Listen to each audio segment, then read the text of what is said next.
Hello, welcome to my YouTube channel. Today I am going to take you through public administration. So if you're a student, you're preparing for your government exam and you're struggling to understand the topic public administration, I am going to take you through what public administration means and everything in between in a short period of time. So let's dive right into it. What is public administration? In simple words, it is how the government plans, how the government organizes, how the government delivers services to people, and how it manages the public sector to make sure policies are carried out. So when you hear the word public, you already know that it has to do with what? The society, the masses, something that is open, right? And then administration. Administration is the when you talk about admin, right? You say the administrator of a company, the person that runs it, right? So when you now say public administration, it's just the way the government runs everything that has to do with the public.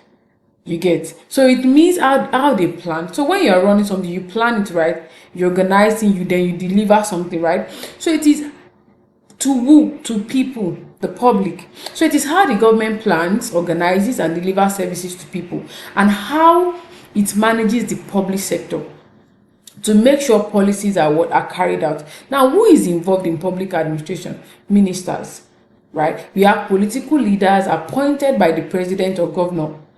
They set direction. So when we talk about governor, we're talking about commissioners, right? That the people involved in what? In planning, in organizing, and delivering services to people. You get? So they set the direction. For example, they provide free basic healthcare for the people. That part of plan. Before they provide healthcare, they plan, they organize it, then deliver it to you, right? Then we also have career officials. Those are the permanent government workers. For example, now someone can tell you, I work for the government, I work in the educational sector for the government, I work in the health sector for the government. So these are the people involved in public administration. So they run the day-to-day activities. You get? Like doctors in public hospitals, directors in ministries, and all of that. Now, what is the goal of public administration? To serve the public interest. That is the goal. They are just there to serve the public. This means meeting the needs of citizens. Okay, let me see if I can. Okay, I want to see if I can make this bigger. Okay, let me see. I want to zoom it a little bit. I hope it works. Okay, I think this makes sense. Okay. So I was saying that the goal is to serve the public interest. This means meeting the needs of citizens. So they are not after making profit at all. So let me give an example here. When the federal government decides to build a new Lagos, like a new Lagos to Calabar Coastal Highway, the Minister of Works sets the policy, right? Now the civil engineers and planners in the Ministry of Works and the Federal Road Maintenance Agency, they handle the technical and administrative work to make it happen. So that's basically what public administration is all about. Planning, organizing, and delivering services to the public. You get? Anything that would serve the public, that will serve the public interest, that is what they do. Like, like I mentioned, building a new road. You get? Now, so what is the scope? What public administration covers? What does public administration cover? Public administration is huge. It touches almost everything government does. Everything government does. Number one, policy work. Helping leaders decide what to do. So I already told you the people involved in public administration, right? I mentioned ministers and I mentioned the career officials, people that are working in those sectors that the minister, the commissioners, they are directing, right? So now what do they do? Policy work, helping leaders decide what to do. For example, the Ministry of Education now preparing a proposal for free school meals and submitting it to the Federal Executive Council. I did a teaching on the different arms of government. You can check that so you know what the Federal Executive Council is all about. So that's one of the scope of public administration, policy work. That's one. Number two, implementation, turning ideas into real projects. You get? When there's an idea and they've run into the Federal Executive Council, what their work is also what to implement it. So like now, after a health policy is approved, the National Primary Health Care Development Agency, they start setting up new clinics in rural areas. That's implementing it. Do you understand? Then we have Regulation. That's another thing public administration does. Regulation, making sure rules are followed.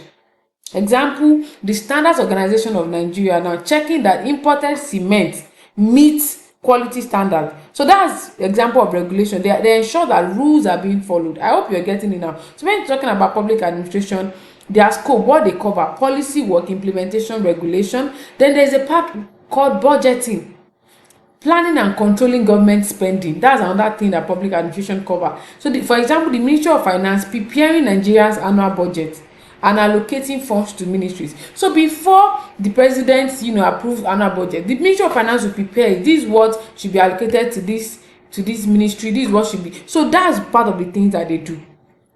Are you getting me? Now, another thing is human resources and logistics, right? Hiring and training staff, providing tools. Example, the Civil Service Commission recruiting teachers for public secondary schools. That's another scope of public administration. So you would have thought about all these teachers in secondary school. How did they recruit them? They have the Civil Service Commission that does all that. Then lastly, evaluation. They check if programs work. For example, now the Bureau of Public Service Reforms reviewing how well the trader money program reach small traders. So there's also that. So they are checking, okay, this is a program that we want to launch or we have already launched. Help us check if it's working. That's evaluation.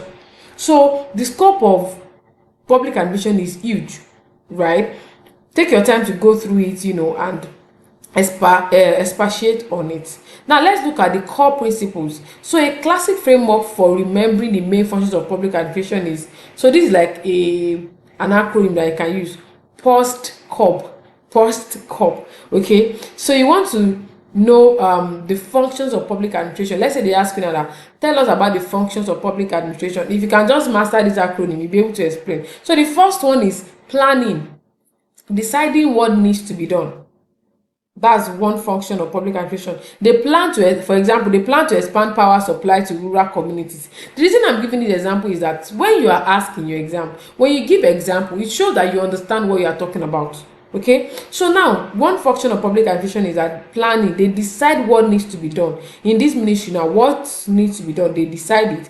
For example, planning to expand power supply to rural communities. That's what. Organizing. Now after their plan, they organize, setting up structures to get it done. They found that this is what should be done. Now they set up structures to get it done. For example, creating a new rural electrification department, to get this power supply thing that they wanted to get it done. Then we have staffing. Now they are setting up structures. You hire and train the right people. For each ministry, you hire and train the right people. Then we have directing, giving instructions and guidance to the people that they've hired. Then we have coordinating. They are making sure all parts work together. Like now, works ministry, environmental ministry, and state government doing road code. Everybody works together. So that's coordinating, right? Let me take it again. I mentioned POSDCORB, right? Planning, organizing, staffing, directing, coordinating. Then we have reporting. That's like giving updates to superiors and the public.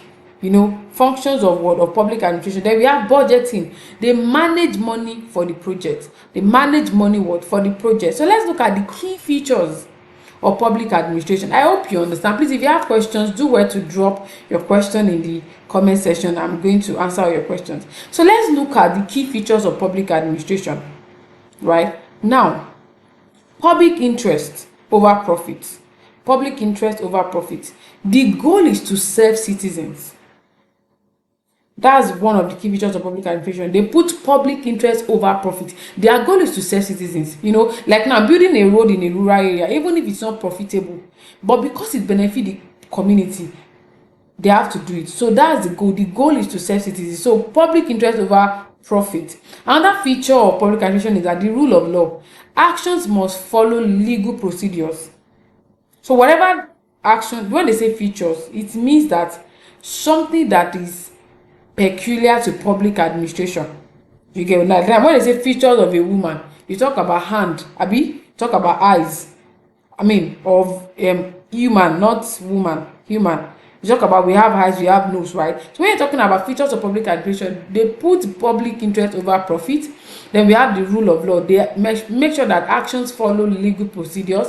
Then we have accountability. Officials must answer for their actions. You get, you are answerable to someone, you are reporting to someone. So the minister of power now being summoned by the National Assembly to explain persistent blackout.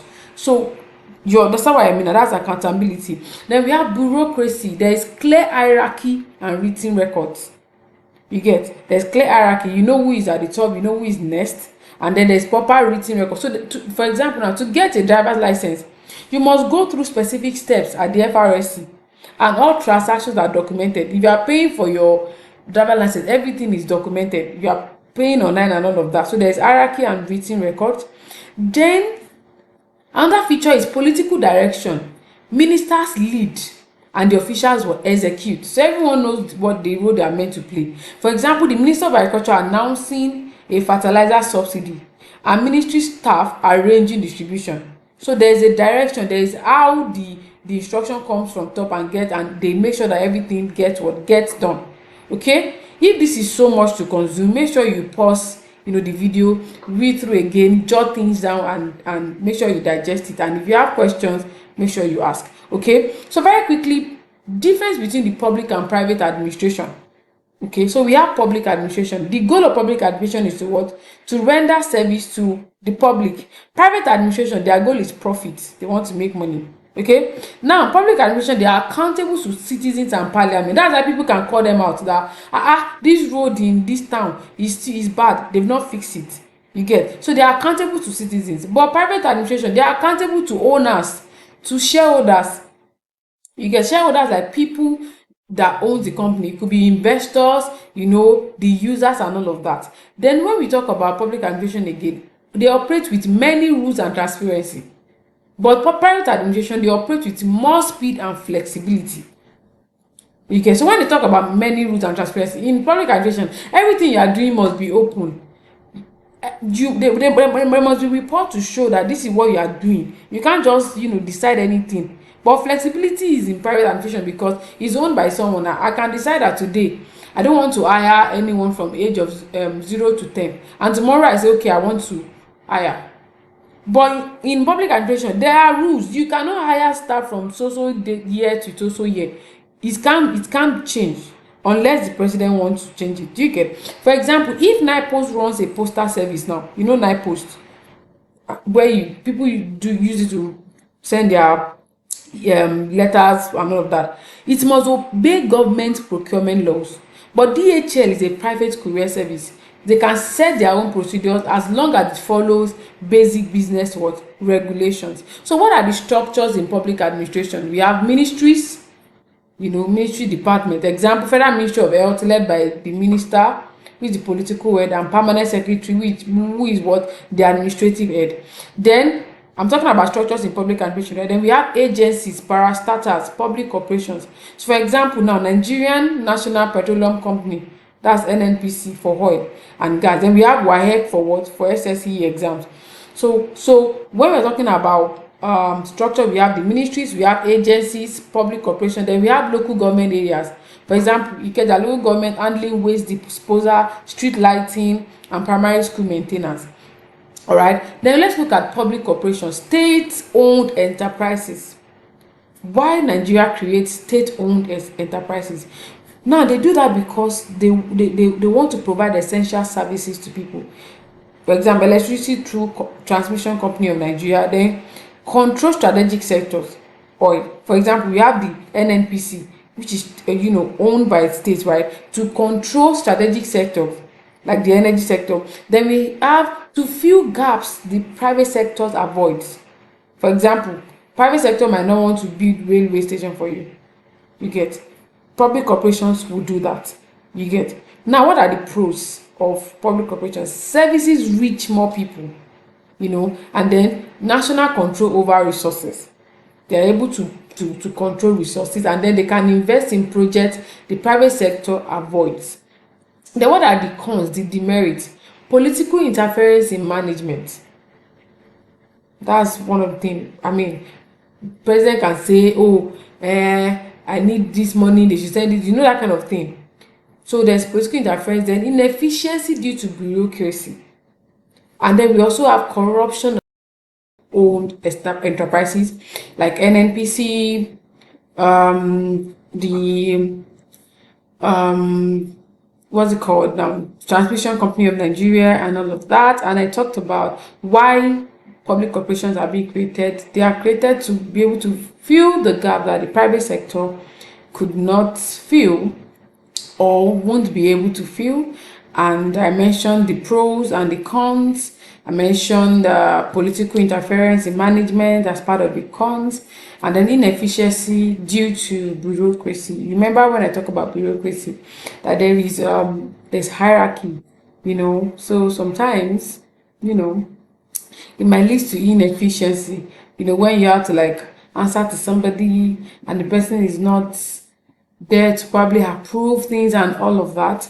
So we also have corruption and mismanagement as part of the cons of public corporations, you know, how they manage it. So let's look at the controls. Who control the public corporations service? We have oversight by supervising ministry. So we have a ministry, the minister managing it, okay, and we have annual audits by Auditor General. So they actually try to find out, okay, what are they doing well, probably check their finances and all of that. Then we have legislative oversights, like the House committees, you know, the legislators, you know, they're part of the controls over public corporations. So when you're talking about public corporations, just like companies are owned by the government, simple and straightforward.